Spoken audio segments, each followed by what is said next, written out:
Hello guys, ça va mes amis cupelés? Bon, aujourd'hui, chose tue.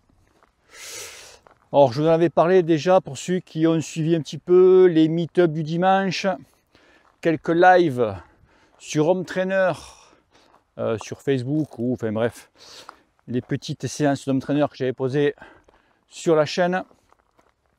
Alors oui, ça y est, je me suis décidé de faire donc un entraînement dit inversé.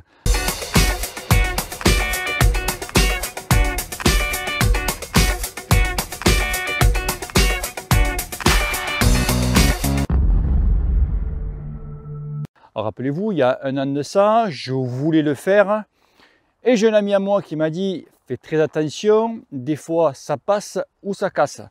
Donc j'ai pas voulu prendre vraiment le risque de voilà quoi, de me cramer ou quoi. En fait, l'entraînement inversé, plutôt l'entraînement, on va dire, l'entraînement classique. Donc on sait tous, l'entraînement classique, après une coupure, après une pause si je préfère, il faut faire donc des séances donc de foncier, donc d'endurance, donc faire à peu près 8 semaines, 6 à 8 semaines d'endurance, après on enclenche sur de la force, du seuil, PMA, etc. etc. Ok, ça pour faire ta saison. Mais le problème c'est que voilà, déjà l'hiver, faire de l'endurance, faire des sorties de 2 heures, 3 heures, 4 heures d'endurance en plein hiver, mauvais temps, il fait froid. Là aujourd'hui, il fait 6 degrés, je me régale.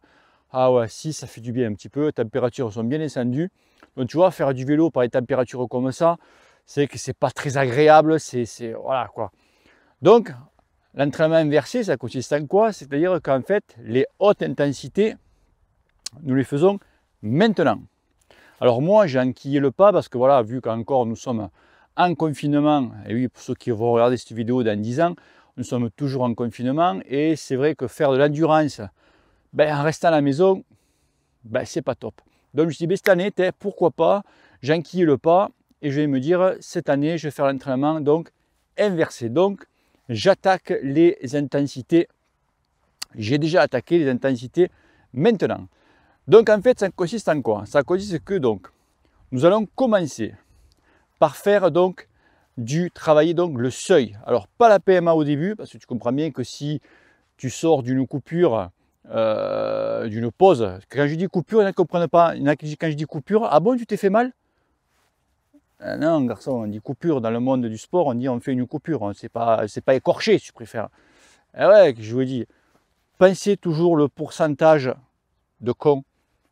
Quand je dis pourcentage, ceux qui me suivent comprendront. Pourcentage, la gars, pourcentage. Donc, ceux qui sortent de coupure, pourcentage, en fait, c'est que cette attaque d'entrée, donc faire des séances de PMA, tu vas pas durer longtemps, tu vas au flambeau direct. Donc on attaque plutôt par du seuil. Donc on fait des séances de seuil. Donc pareil, c'est toujours entre 4 et 6 semaines.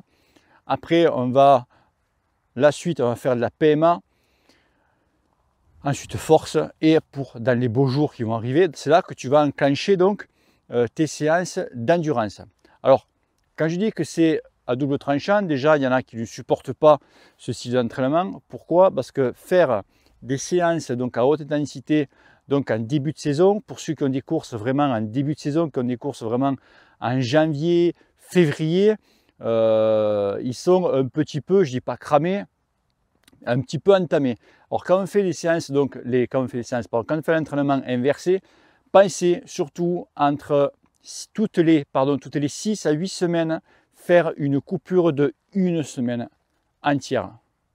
D'accord? Parce que si tu ne fais pas ça, tu vas exploser quoi.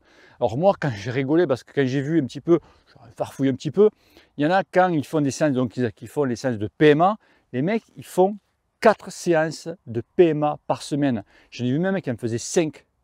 Et les mecs, je ne comprends pas, dont les mecs étaient en surentraînement, ils se sont explosés complet, faire 4 séances de PMA. Mais t'imagines un garçon de 1 heure. Donc c'est-à-dire que les mecs qui sont à bloc en permanence d'1 heure. Pourcentage Tu vois, c'est pas possible. Donc les séances de PMA, c'est faire 2 séances par semaine. Alors attention, quand je dis ça, je vous ai tout le temps dit que n'importe quel entraînement que ce soit, toujours faire un rappel de ce qu'on a travaillé auparavant. C'est-à-dire que là, quand vous allez à travailler la PMA, il faudra toujours travailler le seuil. Quand vous allez travailler la force, il faudra toujours faire des rappels de PMA et de seuil. Tout le temps, tout le temps, tout le temps. Il y en a ça, il y a encore pas mal de personnes qui ne l'ont pas imprimé.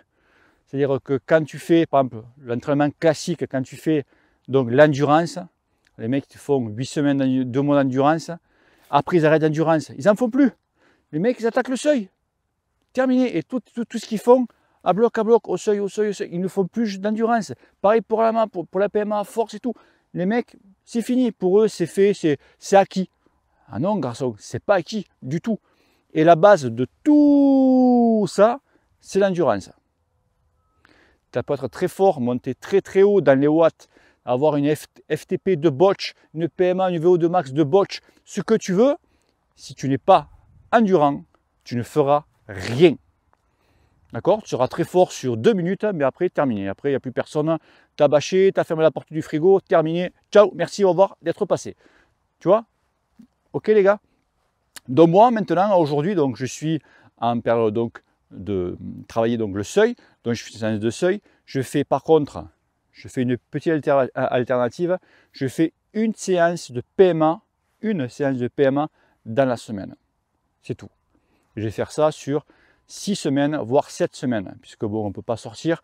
Là, apparemment, ça a l'air un petit peu de se décoincer au niveau confinement, donc je vais voir. Donc voilà, un truc comme ça. Donc je vais faire ça au moins jusqu'au mois de... On est fin novembre. Je vais essayer de faire ça au moins jusqu'à fin janvier. Tu vois, après fin janvier, j'attaquerai vraiment les séances de PMA. Toujours avec du seuil. Après, j'attaquerai la force. D'accord? Donc, ce sera au mois de mars, mi-avril. Et après, on attaquera l'endurance. D'accord, les amis? Donc, ça que je voulais faire un petit peu cette mise au point. Alors, oui, voilà, c'était c'est un truc que je n'avais pas prévu de faire. Mais vu que 2021, ce sera quand même aussi pour les courses ou quoi, une année un peu moins bâtarde que celle de 2020.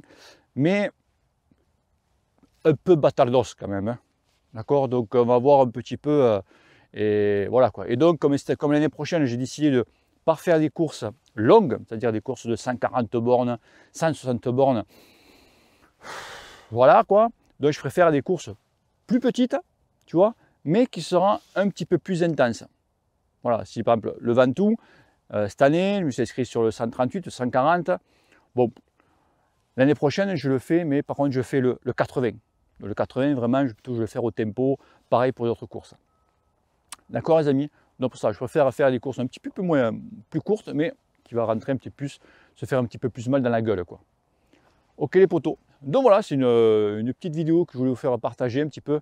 Voilà, donc j'ai décidé donc de faire l'entraînement inversé et je vous ferai dans le courant de l'année quelques retours, un petit peu ce que j'en pense, quelles sensations j'ai, etc., etc. Ok, les amis? Bon, ben allez. Je me rentre, il ne faut pas savoir comment il fait beau là, il fait frais et tout, je suis content là.